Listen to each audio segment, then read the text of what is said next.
$2 trillion. Gone, vanished, evaporated in a single trading session. When President Trump announced 25% tariffs on Canada, Mexico, and China last week, something extraordinary happened. The markets did not simply decline, and Washington went silent. Why?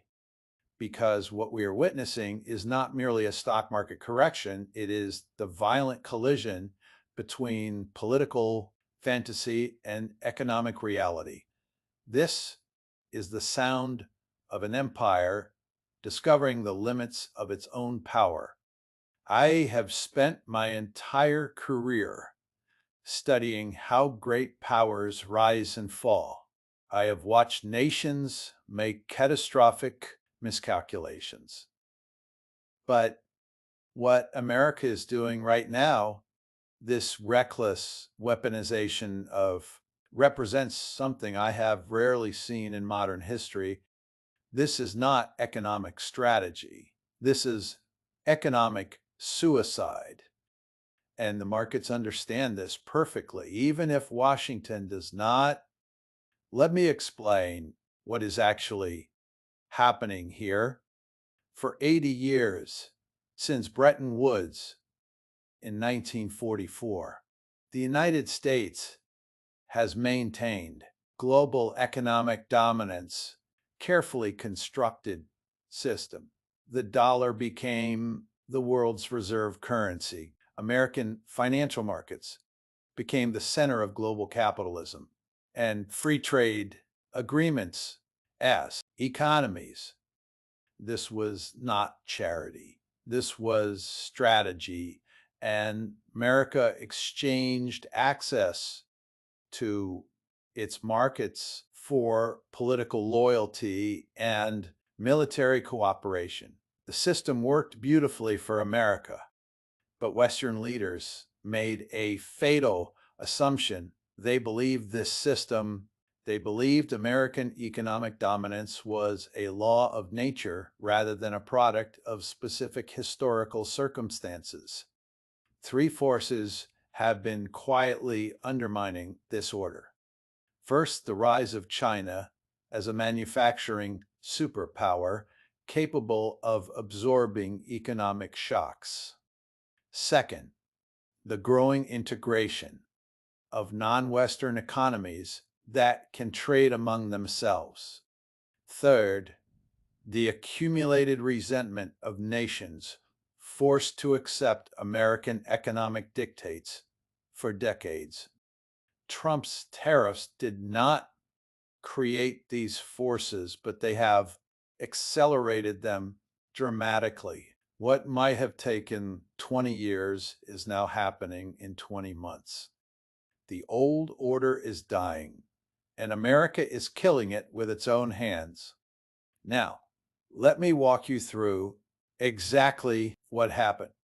On November 25th, President Trump announced sweeping tariffs, 25% on all imports from Canada and Mexico, an additional 10% on Chinese goods. The justification, but here is what you must understand. The justification is irrelevant.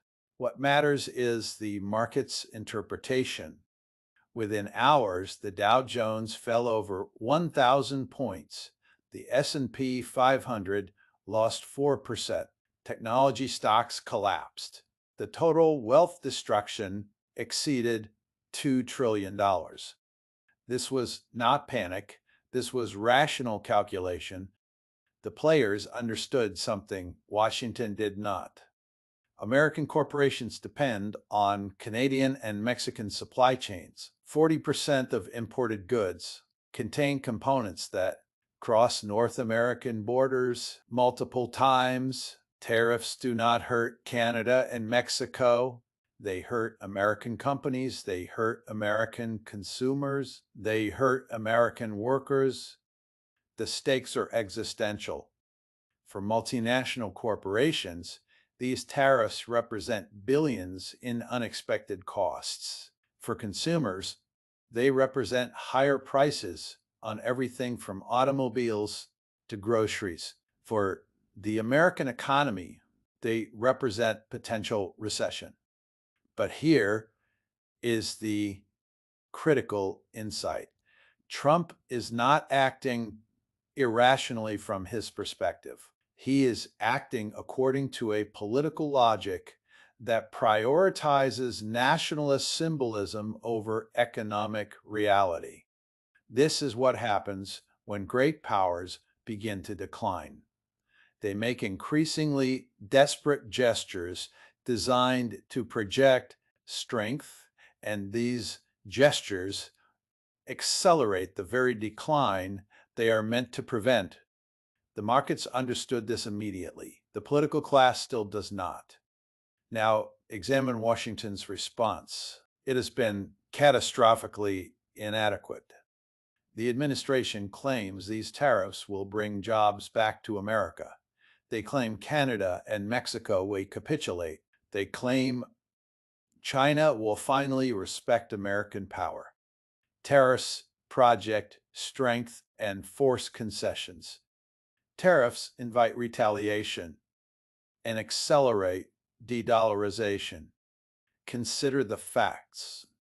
Canada immediately announced counter tariffs on American goods.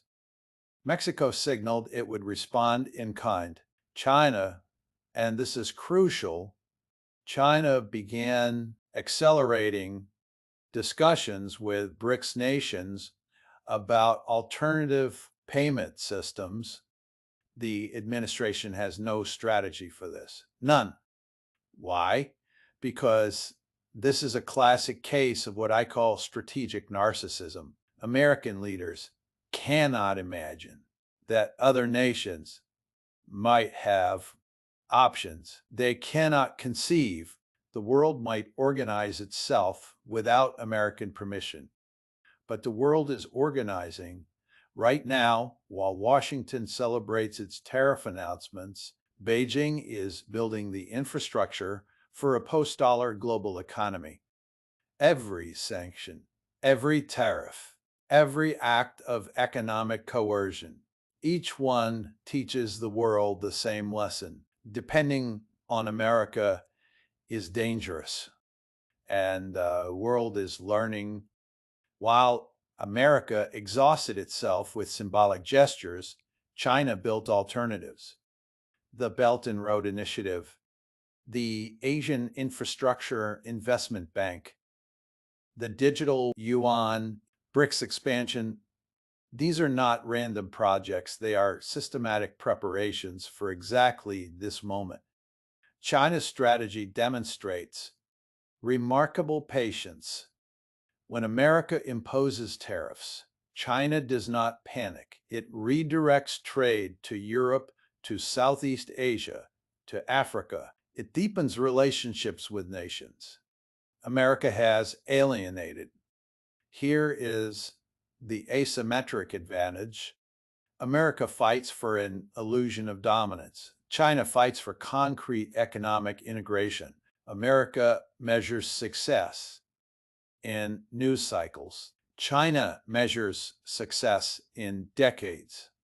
Time is a weapon for Beijing. It is a sentence for Washington. China understood something profound. You do not defeat a declining empire by confronting it directly. You simply wait for it to defeat itself, and America is cooperating beautifully. So where does this leave us? In the next 12 months, expect continued market volatility, expect retaliatory tariffs, expect accelerated de-dollarization, expect American corporations to begin relocating supply chains away from this political uncertainty. In the long term, we are witnessing the end of American economic hegemony, not because China defeated America, but because America defeated itself. Let me leave you with this. Great powers do not fall because their enemies are strong. They fall because they abandon the strategies that made them powerful, they fall because they mistake gestures for strategy. They fall because they cannot distinguish between looking strong and being strong. $2 trillion banished in a single day. That is history's verdict on American economic policy. The question is no longer whether America can maintain its dominance. The question is how much wealth it will destroy, pretending it still can.